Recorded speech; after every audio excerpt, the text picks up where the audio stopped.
Egunon berriro, Banesak utzi dizkigu ideiak eta ikusten dudanez, utzi digu hizketa gaia ere, kafean eta hemen ere txor-txor sumatzen zaituztet.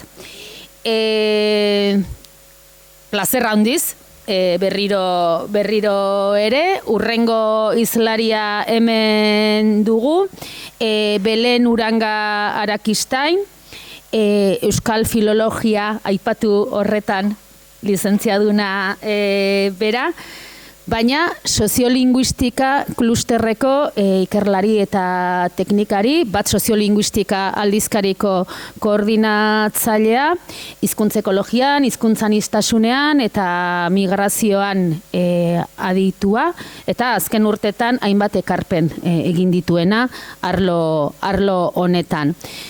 Beraz, luzamendu handirik gabe, Beleni emango diote hitza, harrera linguistikoaz, arituko da bera ere jakina, eta oinarriak eta erronkak. Eskerrik asko eta nahi dezunean.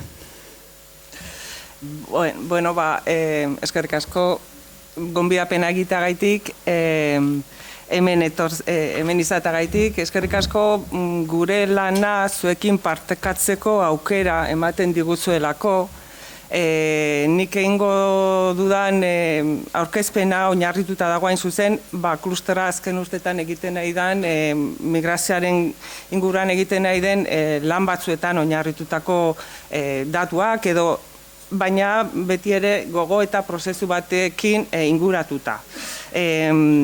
Hasteko, imaginatuko duzuen bezala, niretzat erronka benetako erronka da, Banesaren ondoren hitz egiten jartzea hemen, imaginatuko duzue. Eta gainera, antolatzaileak oso eskuzabalak izan dira ordu bete eskaintzen, niri. Eta, ez nik tabarragi egirik eman nahi, eta saiatuko naiz, dakit, 40 minututan edo, nahi nuke, solasalditxo bat egiteko modu izaten garen.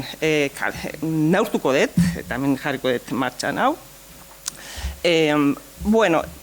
Hau da, harrera linguistikoa, oinarriak eta erronkak eskatu diaten lana zuei aurkeztekoa. Gaiak, gai nagusi hau, lau gaitan bilduko aurkeztuko dut, lau gaitan banatuta, ikusko duzuen bezala, laugarrena da harrera linguistikoa eta erronkak, beraz, aurreko parte guztia jungo da bidea egiten horrea heltzeko zergaitik. Arrazoia garbia da. Gure ustez eta egiten nahi garen ikerketek erakusten digute harrera linguistikoa edo hizkuntz harrera egitea ezin dugula egin modu isolatu batean.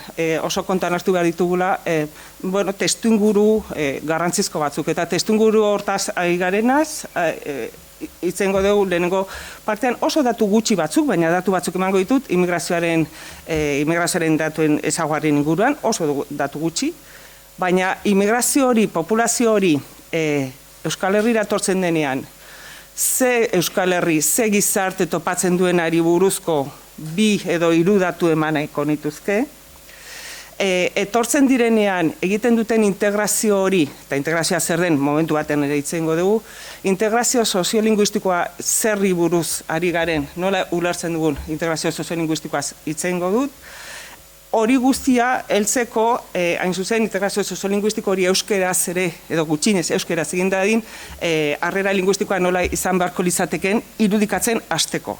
Beraz, lehenengo parteko guztia izango da testuinguratze bat eta harrera linguistikoen erronkak guk nun kokatzen ditugun azalduko naiz. Aurkibidearekin soilik minutu batzu pasatzen baitut, espero dut ez gehiagin enrollatzea. Guazen, immigrazioaren ezaugarri gutxi batzuk emango ditut. Eta gainera, segurazko zuetako gehien zuenok datu hauek erakutsi izan ditugu lehenagotik, eta ezagunak izango dira, baina interesatzen zait, segidan erakustea, zer dan immigrazioko datua, zer dan Euskal Herriko datu gutxi batzuk, zer dan hizkuntza soziolinguistikoa, integrazio soziolinguistikoa, aiatzeko, ez? Bata besten atzetik. Datu batzuk, barkatuko diazue, baina ekarri ditut EAeko datu batzuk, badakizue ezaugarri desberdina dagoela Nafarroan eta Iparraldean, baina zentatu nahiko nuke momentu honetan EAen gertatu den immigrazioaren hazkundean. Hau da, 2024an Xerxenebak ikuspegiko zuzendariak argitaratu duen lan baten jasotako zera da, grafikoa, eta ikusten dezuen bezala, 2003an populazioaren 3,2 migratzailea, etorri zena, etorkina. Badakizuen bezala, fenomeno hau 2000 urtean jarri zen martxan, estatutik kanpoko migrazioa zari gera. 2003an pixkanaka aziz joan da, jakina, eten bat edo geldialdi bat egon zen krisiaren ondorioz 2008 inguruan, baina azten doan fenomeno bat da. 2023an populazioaren 12,4 da jatorri atzerritarra duena. Eta hau azten doa, eta nola nahi ere, hau asko edo gutxi den, ez du baloratzen hasiko, baina gogoratu, Vanessa bota ditun datu batzuk Katalunian gertatzen denarekin konparatuz. Esate bateko okerrezpanago, populazioaren 25% Kataluniatik kanpo jaioa dira. Estatutik kanpo datorren populazioa da, okerrezpanago. Ados. Ezaugarri txiki bat, kanpotik datorren migrazio honen inguruan. Ezaguna ingo zaizue, Euskal EAen behintzat, kanpotik datorren fenomenoa, migrazioa, populazioa feminizatua da. Alegia, hasieratik emakume gehiago zian, eta hau sorpresa izan zen datuak ikusi genituenean, hasieratik emakume gehiago etorri ziren, 1998an ja, emakume gehiago zian etorri zirenak gizonezkoa baina tarte txikia zen. Urteak pasala, tarte hori are eta handiagoa da. Gaur egun, tarte handia da gizone eta emakumeen artean, emakume gehiago dator. Hau importantea da, gutxinez kontuan izateko datua dela iruditzen zaigu. Baina emakume gehiago etortze hori ez da unibertsala, esan nahi dut, ez da leku guztietatik etortzen emakume gehiago gizonak baino. Baizik eta oso garbi dago, Amerikatik, ertain eta Hego Amerikatik datoren emigrazio hori dala bereziki feminizatua. Emakume askoz gehiago dator, ikusten dezu hor, Amerikatik, hau edia 2019ko datuak, ez, barkatu, 2023ko datuak, Amerikatik datorren migrazioen artean 26.000 emakume gehiago etorri zian gizonezkoak baino. Beraz, bada datu importante bat. Aldiz, Afrikatik edo Asiatik edo Europatik datorzenak gizonezkoak gehiago dira. Berriro diot, garrantzizkoa da hau, segurazko orokorrian igual ez horren beste, baina integrazio politikak egiterako orduan, hizkuntz integrazio politikak egiterako orduan segurazko garrantzia izango duen datu bat izan daiteke. Beste datu bat, hau ere ezagutuko dezue. Komentatu dio lehen Vanessari. Deigarria egin zait, Kataluniaren aurkezpenan egiterakoan apenas aipatu den ze aniztasun handia dagoen migrazio populazioaren artean. Nik hori azpimarratu nahiko nuke hemen, naiz eta ez dagoen oso argi nola kudeatu behar den gero hori. Baina mai gainean ipini behar da, eta gu behintzat berriro azpimarratu nahi dugu, migrazioa fenomenoa oso komplexua dela, jatorri anistasun oso handia dagoela, gu dakigun naiz genuen lehenengo ikerketan, ikusi genuen, 170 estatutik baino gehiagotik datozen pertsonak direla, eaen daudenak, beraz, anistasun kultural eta ekonomiko, eta politiko, eta egoera soziala izugarri handia da, baina anistasun hori aztertzen jarrita ikusi genuen populazio osoaren, migrazioaren populazio osoaren 80%, 20 estatutik zetorrela. Eta 20 estatu horiek dira, segurazko ez da irakuriko, baina hori, Maroko, Kolombia, Rumania, Bolivia, Nicaragua, gehientsuenak Katalunian ere ikusi den jatorri antzeko dira. Estatu emariak, nagusiak, hortzen bai dira. Ez hori bakarrik, konturatu gea, etorkien populazio erdia datorrela jatorrian gaztelania hitz egiten duten, edo jatorrian gaztelania ofiziala den estatutatik. Beraz, daukagu populazio bat, orain ikusiko zuen bezala, men ikusiko zuen grafiko hauetan, banatu dut herrialde mailan, Araba, Bizkaia eta Gipuzkoan. Datu nagusiena, 36 edo %48 edo %43 dira jatorrian gaztelania hitz egiten duten etorkinak. Beraz, pertsona hauek badatoz, hemen hegemonikoa den hizkuntza baten jabe direla. Horrez gain, arabiera edo amazigera hitz egiten duten populazioa oso importantea da. Araban, batez ere 22, beko zutaben ikusten duzu, 22, Bizkaian 11 eta Gipuzkoan 14. Hemen ikusten duzuena da, jatorri atzerritarreko biztanleen artean, bertan dauden hizkuntza ez dut esango nagusi, baina bai, hiztun kopuru handiena duten hizkuntzak zeintzu diren. Eta esan dezakegu, arabiera edo amazigera hitz egiten baldin badute, errumaniera, portugesa, txinera, mandarin txinera, edo wolof senegalitik baldin badatoz, edo frantsesa, edo yoruba, eta bar. Gu badokagu, hemen, hizkuntza, jatorri atzerritarreko hizkuntza kopuru, hiztun kopuru handiko hizkuntza batzuk, eta gero badaukagu oso hiztun kopuru txikiko hizkuntza asko eta asko. Imaginatu dezakegu, hemen ikusko dezue, hau ez noa, hemen ikusten dezue, EAeko eskualde guztiak aztertu genitun, eta ikusi genuena zen, eskualde guztietan dagoela jatorri atzerritarreko estatu kopuru oso handia. Hizkuntza aniztasun oso handia dago, hiztun gutxi duten hizkuntzak daude eskualde guztietan. Estate baterako, ez dakit bat, Tolosaldean badago 100 estatu desberdinetatik etorri den populazioa. Ze hizkuntza hitz egiten duten, horiek, ez dakigu zehaz mehatz. Ez dago protokolorik pertsona hauek ze hizkuntza hitz egiten duten informazio hori biltzeko. Ez da hori galdetzen, daude, inferentzia batzuk, daude inkesta batzuk, baina zehazki ez dakigu, baina bai pentsa dezakegu jatorrian, pertsona hauek jatorrian duten egoera soziolinguistikoaren arabera hitz egingo dituztela hizkuntza horiek gurean. Honek esan nahi duna da, alde batetik, daukagu populazioa, etortzen ari den populazioa, hazten ari den populazioa da, proportzioa ere hazten ari da, populazio horren erdiak, gitxi gora bera, erdiak edo erdia baino gehiago gaztelaniaz hitz egiten du, jatorrian ofiziala dutelako, eta beste hizkuntza batzuk ere hitz egin dezakete. Eta gero daude, hizkuntza batzuk, esan ditugunak, hiztun kopuru handikoa direnak. Arabiera, romaniera, horiek presentzia oso handia dute eskualde guztietan. Eta eskualde guztietan dago hizkuntza aniztasun oso handia. Batzutan difuminatuta gelditzen dena, eta batzutan ez dakigula oso ondo nola kudeatu. Baina errealitatea hori da.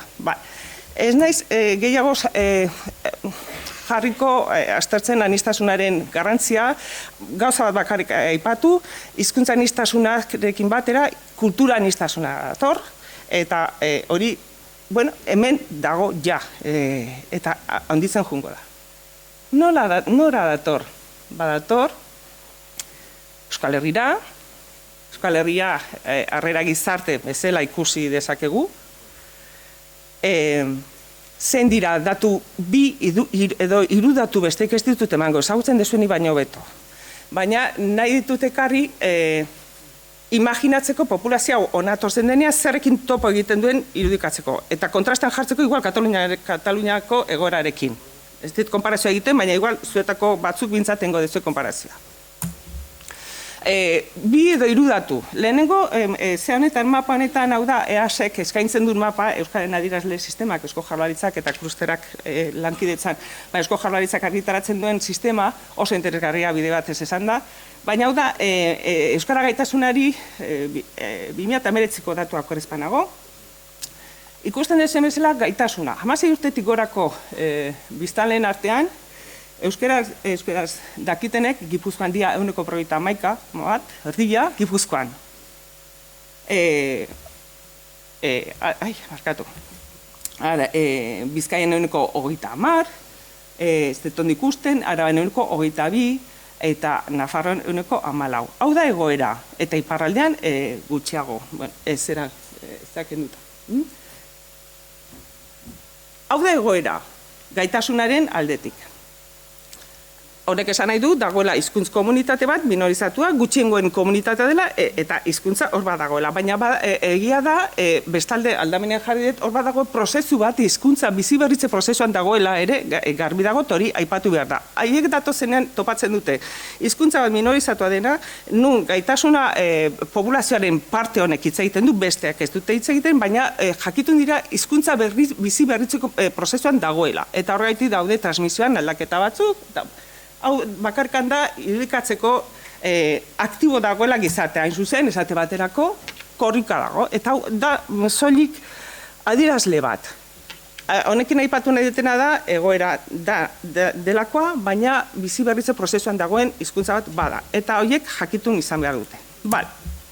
Integrazio soziolinguistikoa sarituko naiz. Bale. Integrazioaz. Integrazioaz hitz egitea, ez dakit zuetako batzuk, segurasko, ni bintzat urduri jarri zan nau, integrazio kontzeptua berak, arazoak sortu izan ditu, kritika zorrotzak jaso izan ditu, kontzeptua bera, zer da integrazioa, ez? Detor gizarte bat eta bertan birrindu, alde bakarreko prozesua baliz bezala ulertu izan delako, ez? Badatoz, eta integratzen dira, eta beraik integratzen dira. Nik aipatu nahi nuke guk hitz egiten deunen integrazioari buruz ez gira termino horretan edo hor kokatzen baizik eta adibidez Carlos Jimenezek plantatzen duen bezala integrazioa inmigratutako herritarrak eta bertakoak elkarri egokitzeko prozesu bat deitzen diogu. Elkarri eragiten dioguna ez. Eta hori testuinguru batean. Kulturartekotasunaren testuinguruan kokatu nahi deu integrazio hori, eta horrek esan nahi du gutxinez 3 gauza kontuan hartu behar ditugula. Integrazio hitza erabiltzen dugunean, edo kulturartekotasuna hitz egiten dugunean. Lehenengoa, bestearen kultura onartu beharra daukagula, bestearen kultura eta hizkuntza onartu beharra daukagula, ardatz etikoa nolabait kokatuta. Bigarrena, diferentea izateko eskubidea ziurtatu behar dela, ez goaz berdintasunera, hori nolabait zuzenbide ardatzean, justizia sozialaren ardatzean kokatzen da, eta azkena, 3. garrantzizkoa da, elkartrukearen beharra. Interkulturartekotasuna edo interkulturalitatea ez da izango espaldin bada bi norabideko harremanak sendotzen, eta hau behin da berriro agertuko den zerbait da. Ikerketek erakusten digute kasu nahi baino gehiagotan, 2 mundu elkarikutzen ez duten mundutan bizi gehala. Badirudi. Barkatu,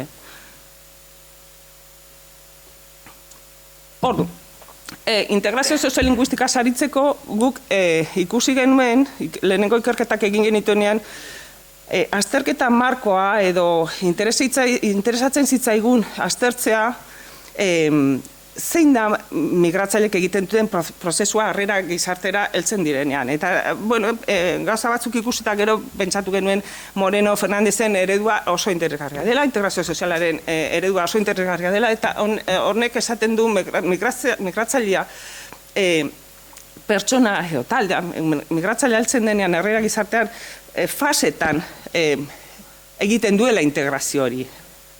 Migratzailea heltzen denean lehenengo biziraupeneko integrazioa egin behar du, heldu behar da, eta bizitzeko oinarrizko baldintzak hasi behar ditu.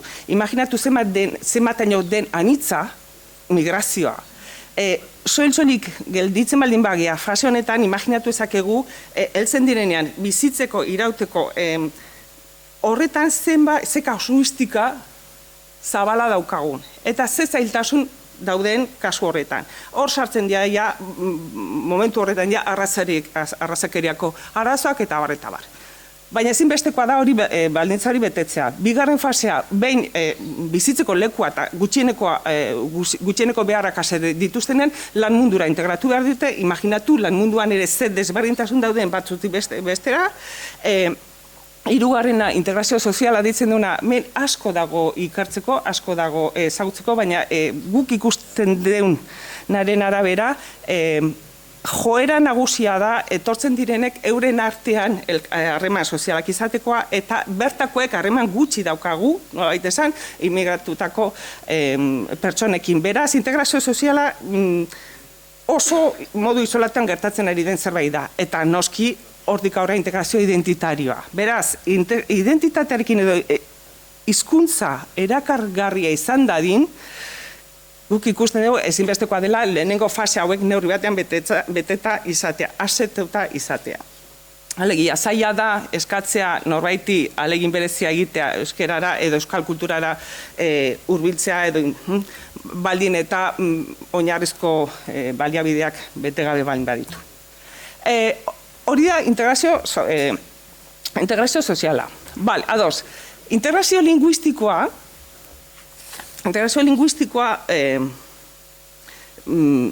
aztertzen dugunean kontan izan behar du fase guzti horietan, esan dugu, fase guzti horietan hizkuntzak daukaten lekua zein den.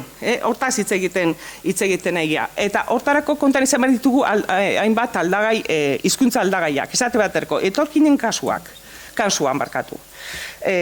Ez da gauza bera etorkina elebakarra edo eleaniztuna den, bere biografia linguistikoak eragina izango du etortzen denean ze jarrera edo ze baliabide izango ditun. Bigarrena izango da, ia hizkuntza hegemonikoa ezagutzen duen edo ez, kasu honetan gaztelania hitz egiten duen edo ez, erabakigarria izango da pertsona horrek edo kolektibo horrek izango duen bilakaera. Eta gu jakitun izan behar gira horretaz. Haien jatorriko hizkuntza ospe handikoa den edo ez, hain zuzen, badatoz batzuk, ospe handia duten, euren hizkuntzak ez dakit, alemana hitz egiten badute, edo frantsesa hitz egiten badute, edo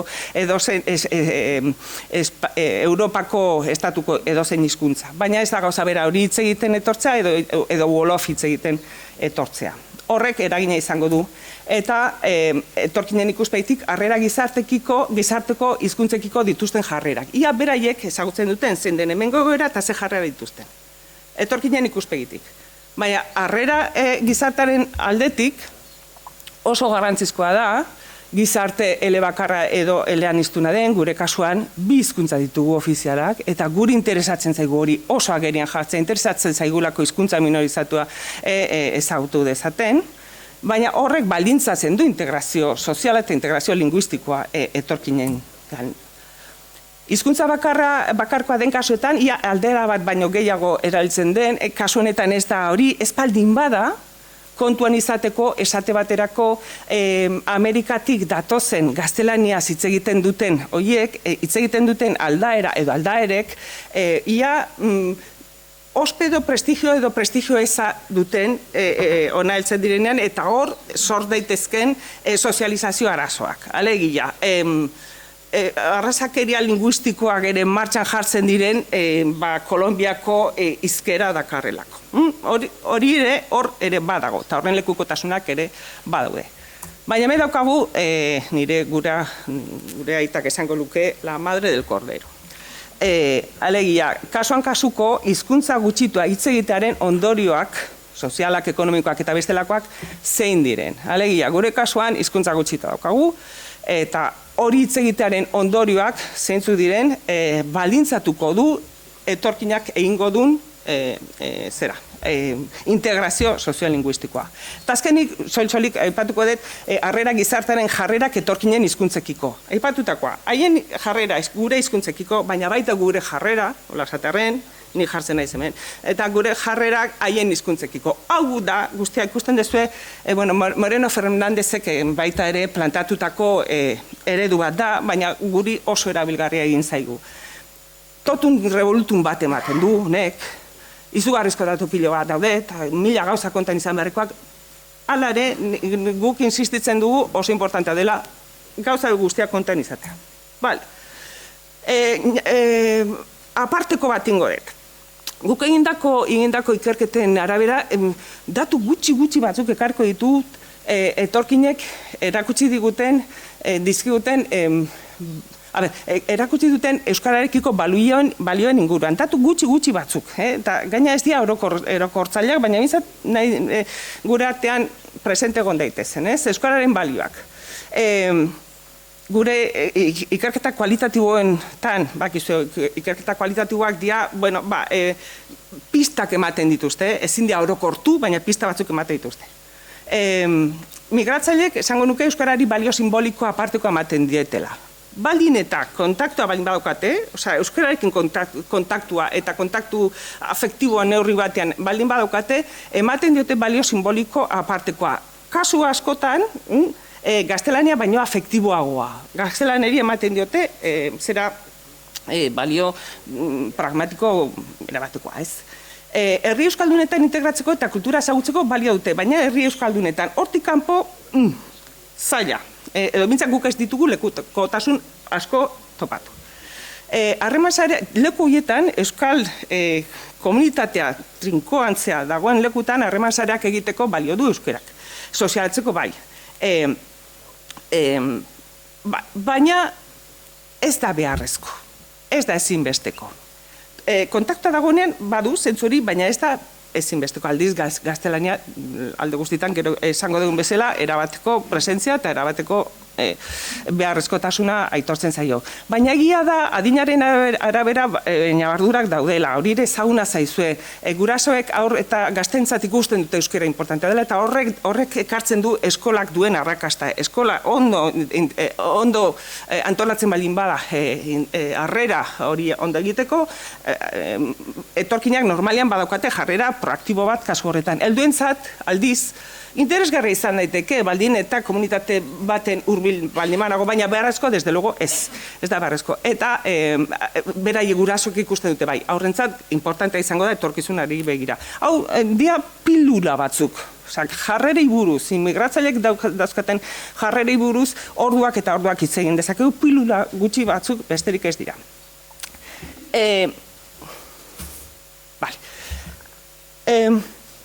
Zer gertatzen da?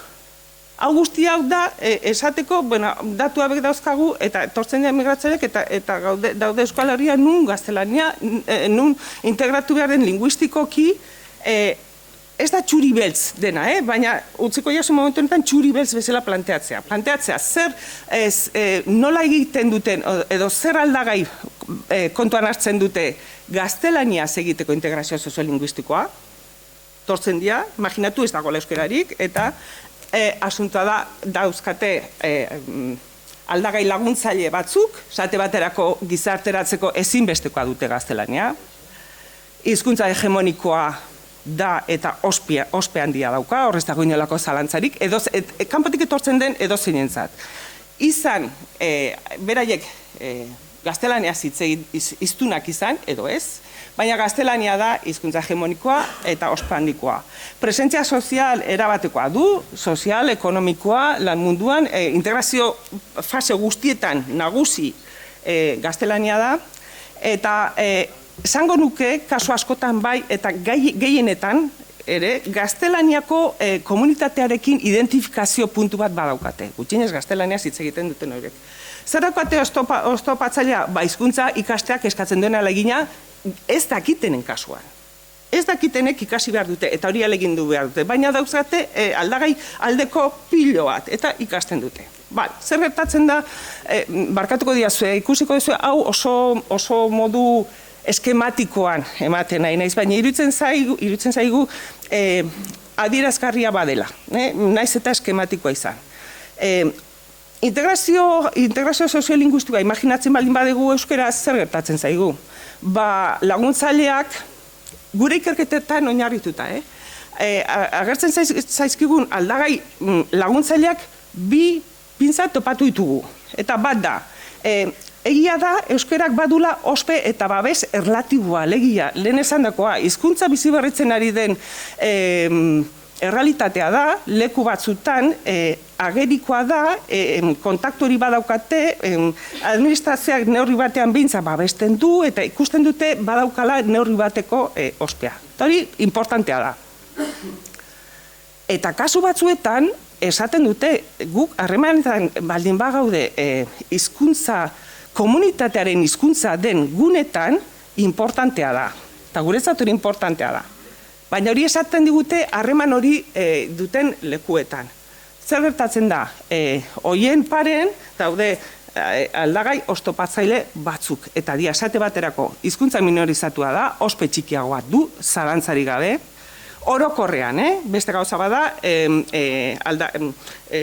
egoera soziolinguistiko edo gune soziolinguistiko desberdinetan nabardurak egon daitezke. Baina hizkuntza minorizatua ospe txikikoa da, ahalegin gehigarri egin behar dute, gaztelaniaz gain, ahalegin bereziki gehigarri egin behar dute, eta ez gara sartuko hemen ahalegin hori egiteak ze koste du, baina badu. Balio instrumental txikia du, eta Moreno Fernandezek esate zuen ura kartzean joa, euskararen onurak, euskararen balioa, zertarako balio dien, ez dago hain garbi. Beraie bintzat ez dute garbi ikusten, zenbatainoko onuragarria den euskara ikastea edo ahalegin hori egitea. Hori da guk jasotako informazioarekin, beraz, hau horrela izan da, egia, nahi goitibera erotzen zait. Berriro diot, badakit eskematikoa dela. Badakit hemen aldagai askoz gehiago zar daitezkela, bai batean da bai bestean. Baina grosso modo irutzen zait balio dula. Eta beraz, tokatzen dela, honi buelta emateko erronkak diseinatzea.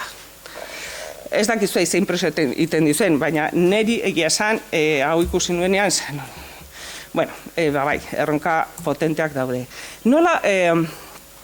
Nola definitu ditugut, erronketan zentratuko naiz,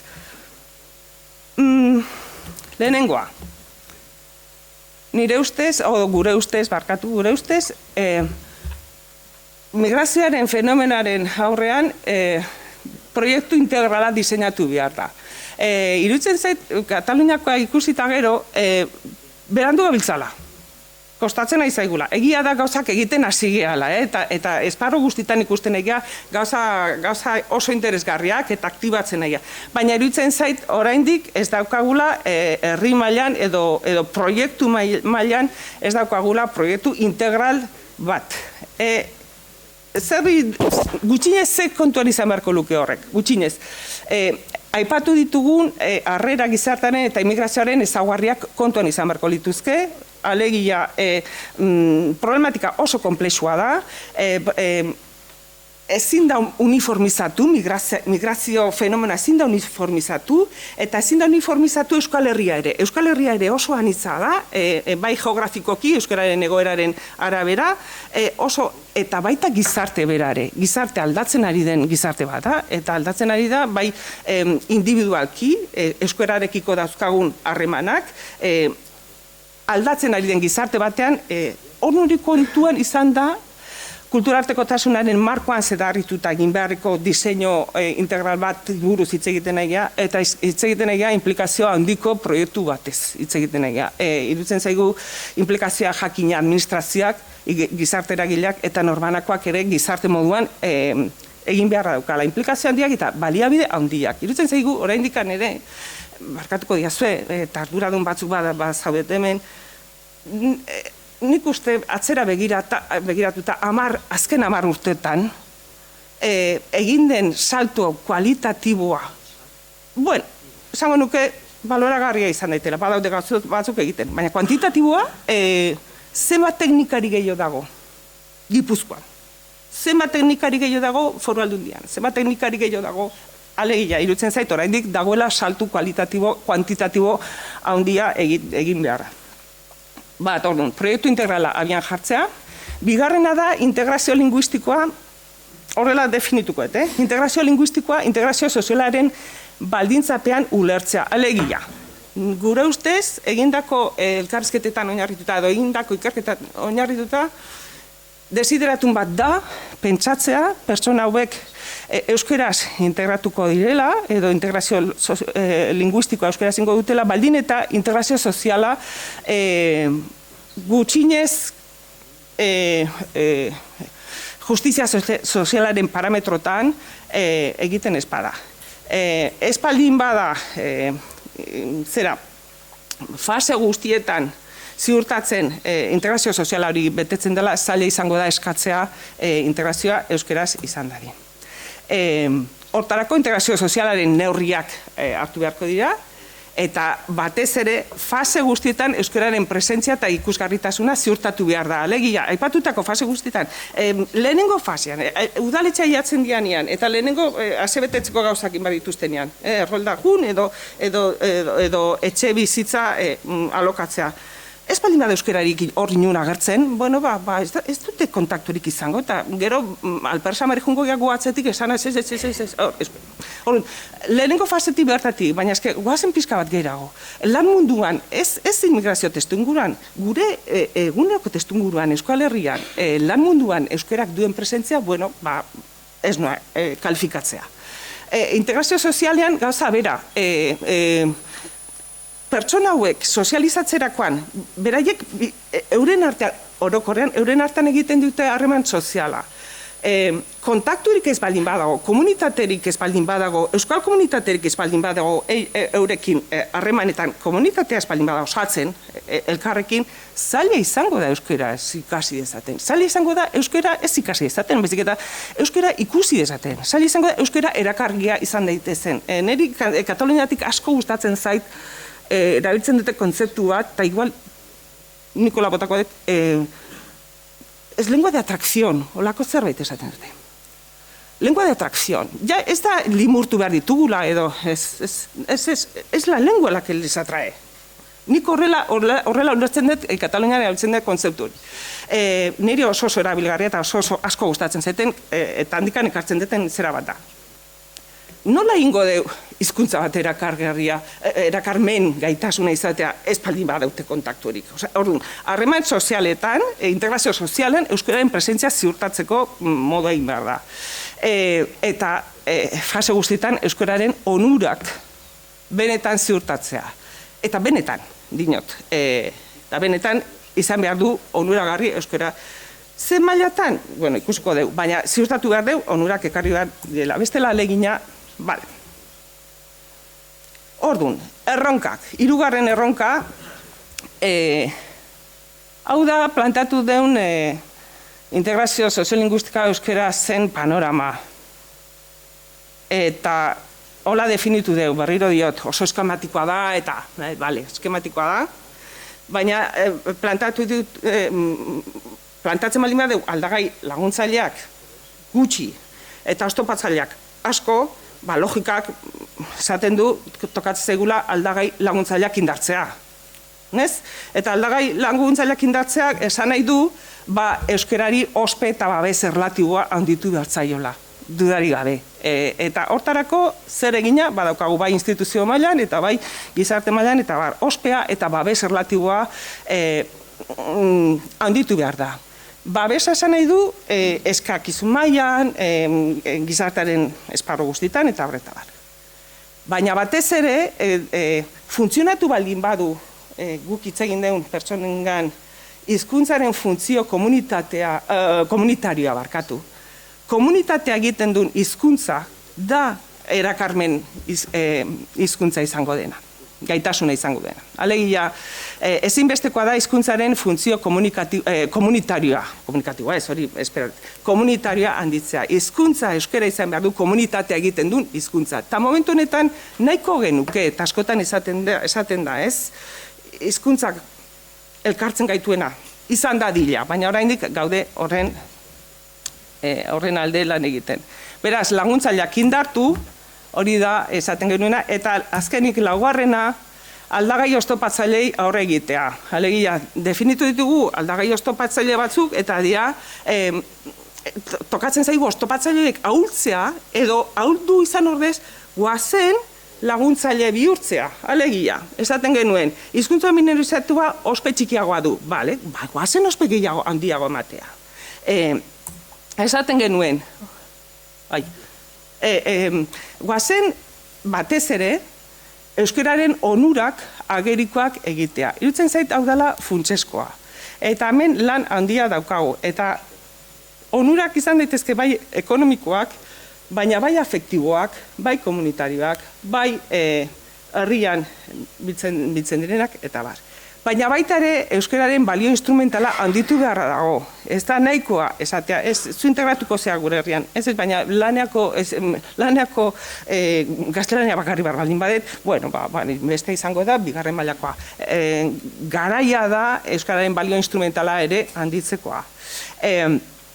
Eta gero beste bi hauek lehen aipatutakoak. Ospe eta babes erlatiboa handitzea eta hizkuntzaren funtzio komunitarioa sendotzea. Sendotzea, euskararen presentzia soziala handitu beharra daukagu. Bintzat Euskal Herri mailan ikusten baldin baditugu gauzak. Badakigu, aldagai hauek oso modu desberdinan funtzionatzen dutela eremu geografiko soziolinguistikoaren arabera. Ez da gauza bera, hauek guztiak, ez dira gauza berak, Zerainen, Zumaian, Barakaldon, Gasteizen. Baina iruditzen zaigu elkarrekin begiratzea dela ezinbestekoa. Beraz, lau erronka hauek nagusi hauek ikusi ditugu guk bintzat hemen planteatzekoak. Eta horrela isi utziko nukenik. Eskerrik asko.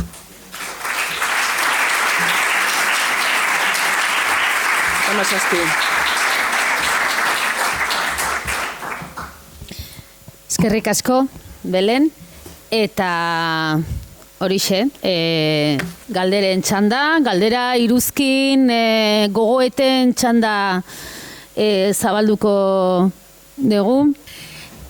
Hor, hasierako testu inguratze horretan, aipatu duzu, eta behar bada, estuasuntxo baten jarriko zaitut, baina apuntatu bakarrik egin duzu, Euskal Herrira datorren, ez barkatu, autonomia erkidegora datorren migrazioaren ezaugarrietako bat feminizazioa dela. Eta esan duzu, akaso urruzten duzula horrek zerbait pentsarazi beharko ligukeelako. Hortik abiatuta, zer proposatzen duzu? Esan nahi dut, guri hola utzi diguzu, baina ulertzen dut esku hartze espezifiko edo desberdin edo hartarako bidea eman dezakela. Pixka garatu zenezake gehiago, bai? Bertsolari lanengo dut orantxe, eta bai, erantzun bat emango izut, emango edo saiatuko naiz.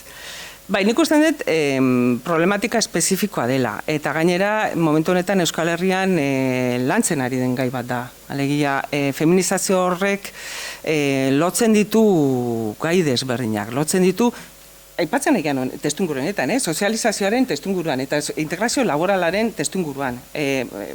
Planteatzen du, emakume hauek, Latinoamerikatik datozen emakume hauek, etortzen dira, eta egoera laboral segurazko injusto batzutan bizi dira. Nola baita esan, badaukate, jerarkia bat markatuta dago euren artean, lan esparruan zer esanik ez, esango nuke zapalkuntza mota bat bizi dute Euskal Herrian, baina datoz gaztelaniarekin eta datoz hizkuntza hegemonikoarekin hemen.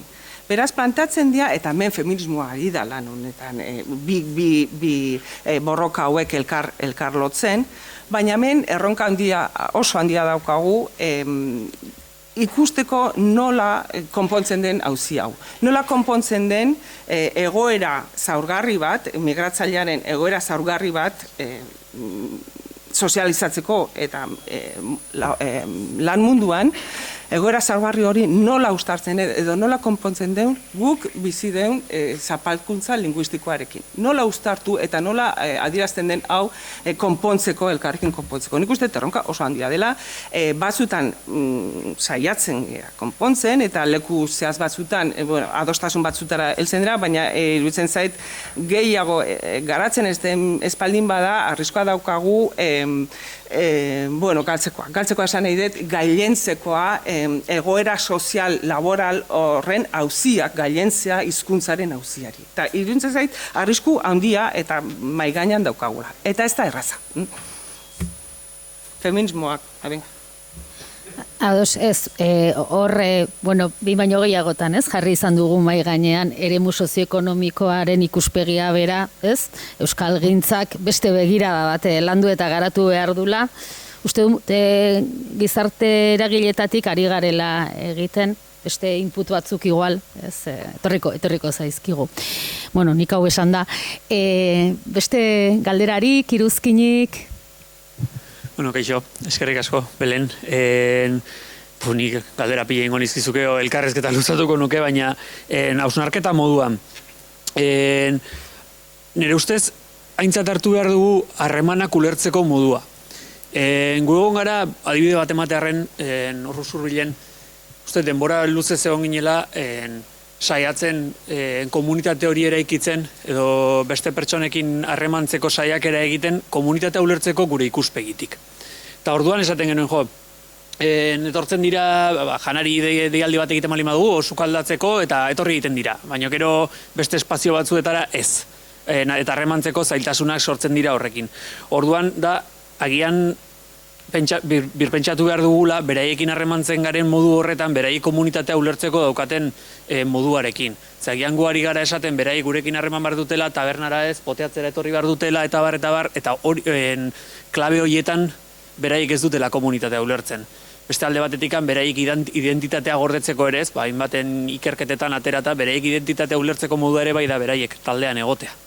Orduan nola sartu horrere, ez zailtasuna da, eta nik botako nire gogo eta ez. Nire ustez, zuk esan duzu bezala zaila da pentsatzea beraiek euskeraz integratuko direla, egingo dutela beraien integrazioa, baina gu bultzatu behar dugula beraien euskararekiko atxikimendua eta motivazio hori beraien seme-alabek eskoletan gogo hori izan dezaten. Eta uste dut ez dugula gogoa handia jartzen horretan. Eta hori izango litzatekela balantza bat, indarra emango liokeena zuk aipatu duzun horretan, ondoren beraiek seme-alabei ere gogo hori emateko, ez? Eta klabe horietan pentsatu behar dela harrera ere, igual ez hainbeste euskararen esigentziarekin ere bai, baina motivazio eta gogo horretikan beraiek transmititzeko.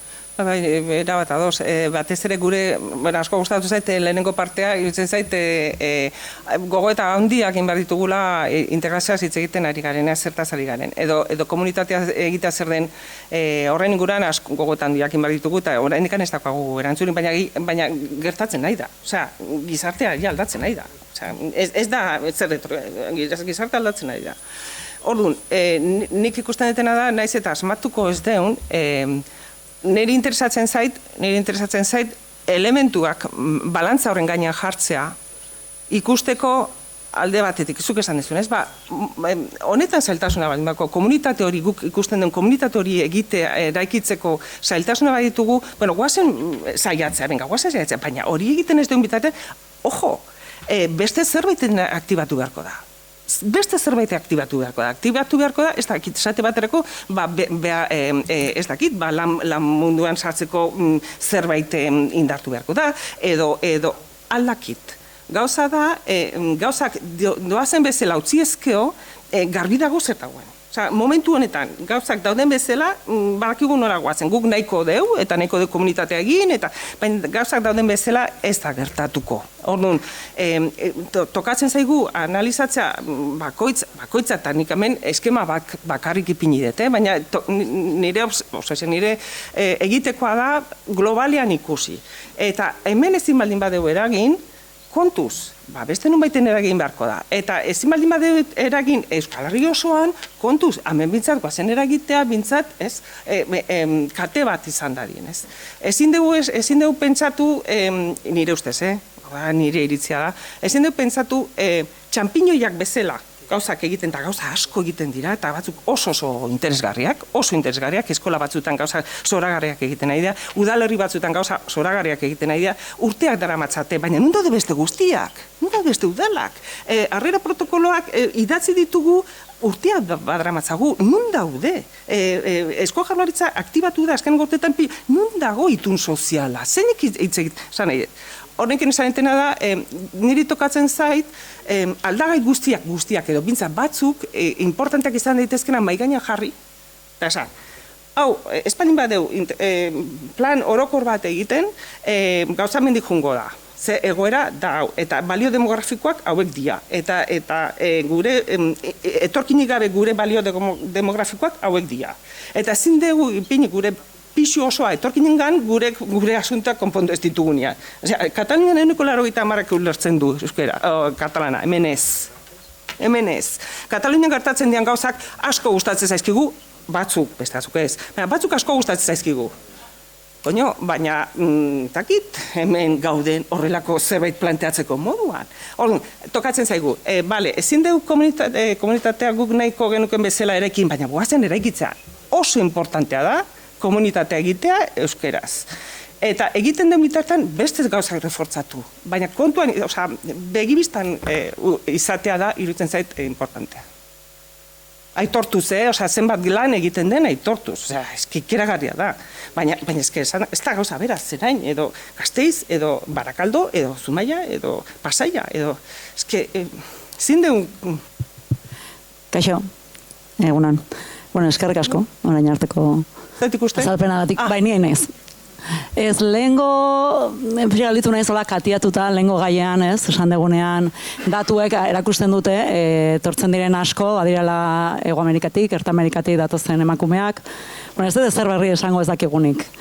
Badakigu batez ere, datozela, nik uste immigrazioa erantzuten diola jatorrizko herrian dauden behar batzui, ez, eta hemen, garbi dago, asko datozela, zaintza lanetara, gure gizarte honetan, zaintzaren hauzia ez daukagula inondik inora, ez daukagulako inondik inora konponduta, ez da konponduta ere, ez? Eta, bueno, ez hain izan pentsatzen, plantatu dugun bezala pixka muitu ditelako, egia da, badatoz realdietatik, hoietan hizkuntzan nagusinetako bat etobintzat ofiziala, eta privilegio guztiken gaztelera da, eta, bueno, erronka bezala plantatu dugunean, ni hasi naiz pentsatzen guk gertuan, bai lan esparruagatik, eta bai bestela ere, baitugu zaintza lanetan ari diran emakume mordoxka bat, eta arrezien izberengan pentsatzen, da esan dut, ez dakit jabetzen geran, zenbateño jabetzen geran, emakume hauek zein egoeretan datozen, askotan ze ardurakin datozen, datoz sozial baldintza txarretan, zaintza ardura gure jendarte honetan, inondik inora konpondu gabe daukagun hauzi honi nolabaiteko erantzun ematen diote, eta datoz beraiek ere sekulako zaintza ardurekin. Horietako asko, aurren zaintza kasik bakarrik edo beren artean sortzen dituzten komunidadean konpontzen dituzten, nolabait, jatorrizko herrialdean adin nagusikoak utzita, bueno, esan nahi dut, oso denbora gutxirekin, norberarentzat, eta ez, orduan, bueno, hori etorri zait burura, esan dut, uste oso egoera zailan etortzen diala, laguntza behar handiarekin, eta gure begirada empatiko eta gertuko begirada behar handi batekin, ez? Hoi mai gainean jarri nahi nun, batetik, eta, bueno, horrek ez du, nik ez dakit emakume hori askoz gehiago eskada diezaiok egun. Uste ez ez. Uste horietako, zuk esan bezala, horietako askok badute oso garbi, beren seme alabek, euskeran ezagutza behar dutela izan, eta hori, bai iritzen zait. Ja, deixente dela. Eta, bueno, hoxe, esan nahi bakarrik esan genuen, baina esan nahi dut, hain gertuan ikusten ditut, eta alako beharken ikusten ditut, eta, bueno, ez dakit. Gero ere, egia da, egin ditezkela gauzak, esaten dugu, gure gertuan badukagulak esperientzia bat, zaintza lanetan ari diren horietan, pentsa dezakegu adibidez, beraiek lan orduz kanpo, edo dituzten zaintza ardurez kanpo, euskara ikasteko alegina egitea, bueno, asko eskatzea izan daiteke, edo bintzat, iruditzen zait, eskadi zailukela desente, pentsa dezakegu, adibidez, daukagun aukeretan, ia beraien lan orduetan, zaintza lan orduetan, ia euskara ikasteko programak, aukerak, plantatu ditzakegun, ni bat emat ezagutzen dut, eta izan liteke, uste gauza horietan ere pentsatu behar degula, ze, bueno, ardura konpartitua da horretan, gehiagik eskatzen dugula dizu zait. Bat nator esaten dezunarekin, erantziko nituzke pare bat gauza bentsat bai. Erabat ados egon da. Hau, populazio hau da, grosso modo, migratzaileen erdiak itxugora bera, Amerikatik datozenak, hauetatik gehientsunak emakumeak dira. Eta hauek normalean sozializazio fasetan, bueno, beraien prozesua egiten dute. Eta egia da, ezuk aipatzen dituzun, egoera oso zaurgarrian eta gogorrak, eta eta horretikan azpimarratzen denik, bueno, azpimarratzen dugu integrazio linguistikoa izango da, euskerazko integrazio linguistikoa izango bada, integrazio soziala ona izan behar du. Eta hor sartzen da aipatzen dituzun asunto horiek guztiak. Baina gogoratu behar dut, horiek dia batzu, baina eske beste erdia ez du gaztelaniaz hitz egiten, eta beste erdiak egoera sozial edo integrazio sozialen akaso arazo handiagoak dituzte. Eta batzutan, iruditzen zait, ez deula begibistatik junte zaizkigula. Jute zaizkigu arabiera hitz egiten duten emakumeak, Senegaletik datozenak, errumaniarrak jute zaizkigu, ez dakigu oso ondo zegoeretan daude, eta batez ere jute zaizkigu hiztun gutxi dituzten komunitate horietako pertsonak. Osea, hizkuntzanistasuna, kulturanistasунeko testunguriek galdu egiten ditugu. Baina galtzen ditugu gure unibertso pentsamentutik ere galtzen ditugu. Orduan, oso ondo dago, lantzen nahi da, Euskal Herrian ikusten dut lantzen nahi dala bereziki feminismotik eta nik uste oso interesgarriak egiten nahi direla, ez plantatzen dezun bidetik, baina nire lana da arreta jartzea baita ere beste populazio guzti horretan. Aniztasun handia dago egoeratan eta erantzun beharra daukagu guztiai. Eta hor, eskolak ematen dute zer ikasi, hor bai ikusten dala hizkuntza aniztasun handiak kudeatzeko zaitasunak dituenak, edo erronka handiak plantatzen dituenak, baina beste esparrutan ere bai. Orduan, guazen gauzak egitea modu ordenatuan, modu antolatuan, eta animoekin, eta... Baina guazen, ja. Eta nik lehenengo, ez dakit atzon batek galdetzean, lehenengo ardura, administrazioa bai, nik mikrofona utzi dit, ez esango nuke, bai, mendikanatea igual ez da aterako, baina ez zait inporta, dutzen zait administrazioak daukala benetako ardura eta egin behar duela egiten duena, baina askoz gehiago. Eta eragile sozialek ere bai. Eta bai euskaldunak eta bai besteak. Eta gizabanakoak ere bai. Gizarta aldatu da, ja. Nik igual gauzatxo bat, azken bolada buruan dabilkidana, eta ez dakit, ni behintzat ez dut ikusi daturik, eta baina, airean dagoen beste bat, ez? Migrazioaren konplexutasun horren barruan, eta batez ere helduta azken boladan izan diren adierazpen eta eztabaida batzuei. Eta da, migrazioaren konplexutasun horretan baita ere badirudi bestelako migratu batzuk ere baditugula eta gehiago eskatzen ari garela. Esan nahi dut, talentuari lotutako migratu hoiei dagokienean, ezta? Esan nahi dut, baldintza ekonomiko honetan, akaso gainera hainbat bataz bestekoaren gainetik, ze aurre ikuspen, ze justu, hoiek datoz aurretiaz euskara argamasa kohesionatzaile ote den kuestionatuz.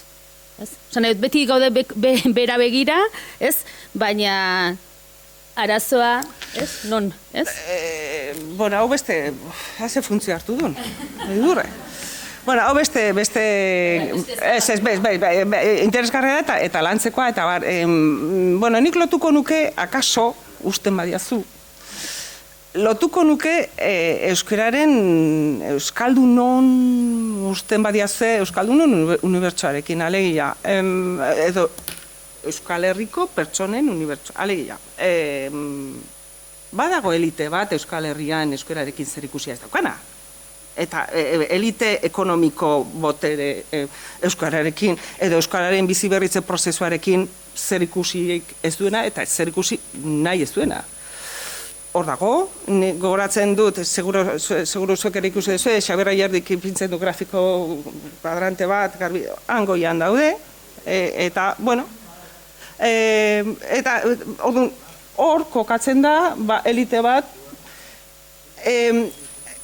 migrantza, deitzen baldin badiegu ikuspegi horretatik, hor geldituko dira. Guk konpontzen ez den bitartean asuntori, hor geldituko dira.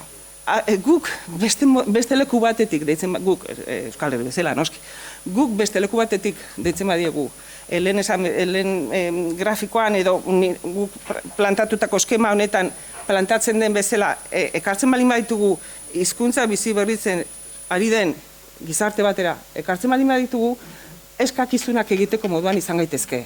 Baina espalin badaukagu aurretik gure etxea txukunduta, zaila da. Orduan, iruditzen zait, badaukagula migratzaileekin, nola baiteko kontraesan batean erortzeko arriskoakin, badaukagu betekizun bat eskatzeko behar bat, baina etxeko lanak egin gabe ditugu, geurean.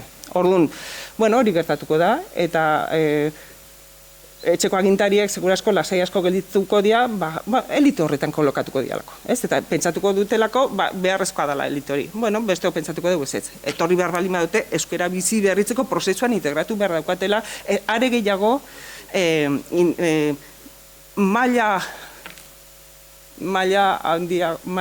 erditik gorako maila bali daukate, eskatzeko eskubidea daukagu. Enroiatzen naiz igual gehiago. Besterik? Eskerrik asko Belen, bertsolari jardunean aritzagatik ere? Bertsolari lanetan.